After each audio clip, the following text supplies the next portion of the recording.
C'était quoi le plus dur à koh Lanta? La fin? Non, voir la gueule de Lola et l'entendre. Peut-être le truc le plus violent qu'on a jamais entendu depuis le début de cette émission. Au début, on a fait un petit noyau. C'était pas un pacte, c'était un noyau. On ne peut pas rompre un noyau. Ventre vide. Maxime qui nageait juste à côté. Et c'est parti pour l'épisode 13.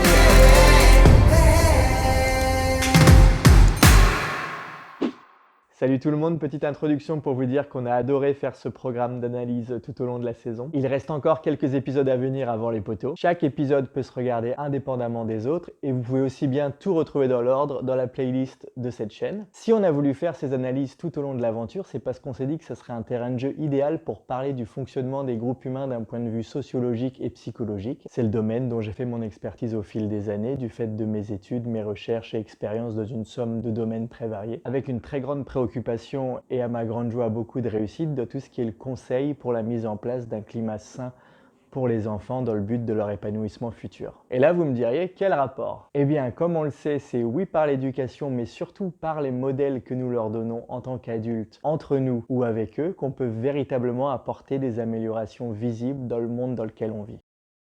En élimination de Gustin, Et leur sentence est irrévocable. Gustin qui se retrouve donc maintenant sur la résidence du jury final et il va cohabiter avec Sarah. Est-ce que ça se passera bien? Normalement, tous les conflits, c'est derrière eux, c'était qu'un jeu. Bon, on va voir si vraiment c'est le cas. Le géant suisse approche de la résidence du jury final, où il va retrouver Sarah, qu'il avait éliminée par vengeance. Là, même si on va parler d'Hugo, Sophia et les autres, cet épisode va être beaucoup basé sur la relation Gustin-Sarah. C'est Gus! Gustino!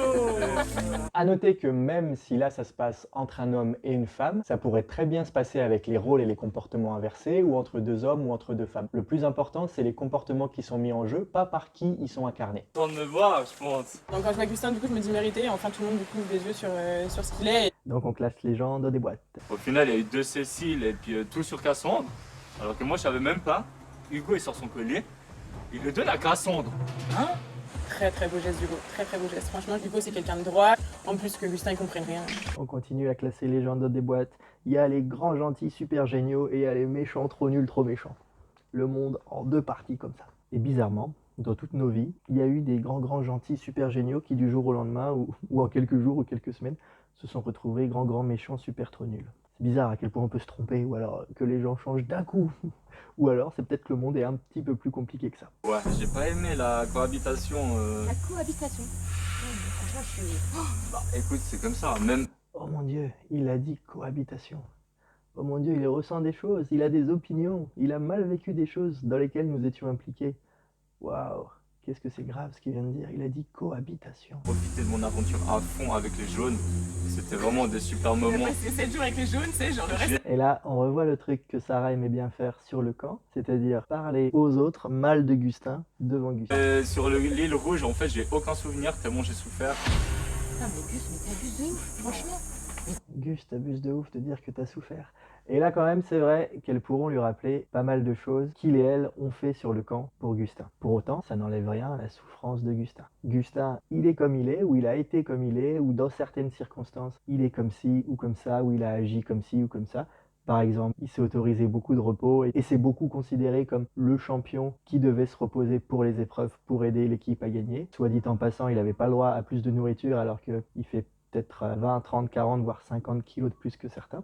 Il n'a pas toutes les qualités du monde, il peut faire plein d'erreurs, mais un être humain a le droit d'être considéré de sa souffrance sans être rabaissé, moqué, parce qu'il l'exprime. Et il peut y avoir deux réalités qui valent en même temps. Gustin, il n'a pas toujours tout pensé à tout et fait au mieux en termes de stratégie, en termes d'esprit d'équipe, mais ça ne veut pas dire que les autres ont fait au mieux dans la considération du membre d'équipe qu'il est.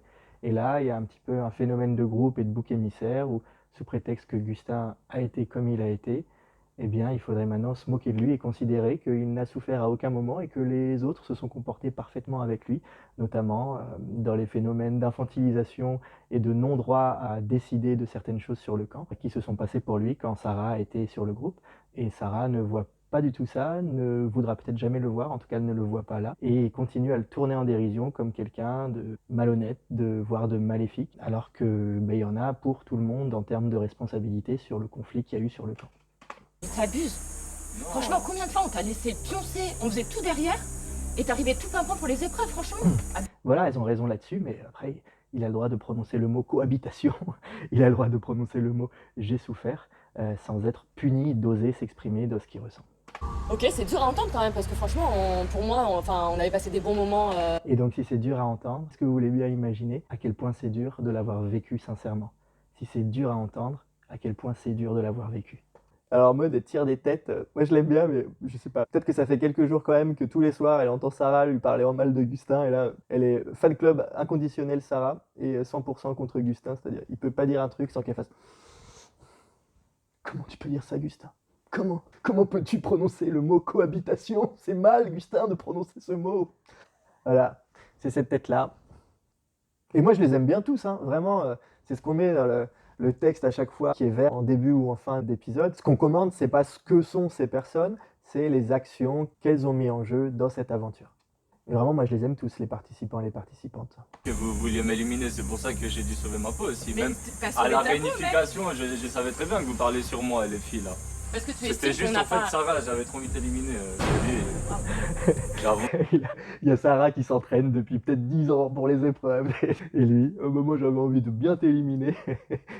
Et bon, on peut pas lui enlever cette sincérité, mais par contre, je pense qu'il minimise à quel point, quand t'as misé autant sur une aventure depuis plusieurs années peut-être, que t'as quelqu'un qui se fasse une joie de t'éliminer pour le principe de t'éliminer, je pense que ça doit pas lui faire du bien non plus. Ça, je veux bien, par contre, les mots que t'as eu, j'accepte pas du tout. Bah ok, bah les mots que t'as eu envers moi non plus, c'est pour ça que je t'ai éliminé Sarah. J'ai quoi comme mot? Juste te dire non, parce que Non, du coup, tu voulais bouffer plus et On va puis on parler s'est... comme jamais. Mais c'est pas parce que tu crèves la dalle que tout le monde est obligé de manger comme ça. Dis pas qu'on fait zéro effort, parce que si tu veux qu'on fasse zéro effort, dans ce cas-là, on va pas chercher les coquillages, on va pas chercher les cœurs de palmier, et on met encore moins de riz. Ok? Là, pour l'instant, on te laisse tranquille, tu dors, Déjà, tu fais tout ce que tu veux. Mais non, je baisse pas dans ton... Je crois pas que tu te rends compte. En fait, t'es le seul faible. Il y a tout le monde. Je trouve pas que ça soit l'extrait le plus pertinent pour faire comprendre ce que Gustin souhaite dire, mais ce qui est sûr, c'est que quand bien même tout ce que dit Sarah a une grande part de vérité, elle veut que Gustin réalise certaines choses, mais la chose qu'elle ne réalise pas, c'est que la seule alternative à cette discussion qu'elle propose est une soumission de Gustin sous elle. Et ça, c'est très dur à vivre quand on est à la place de Gustin.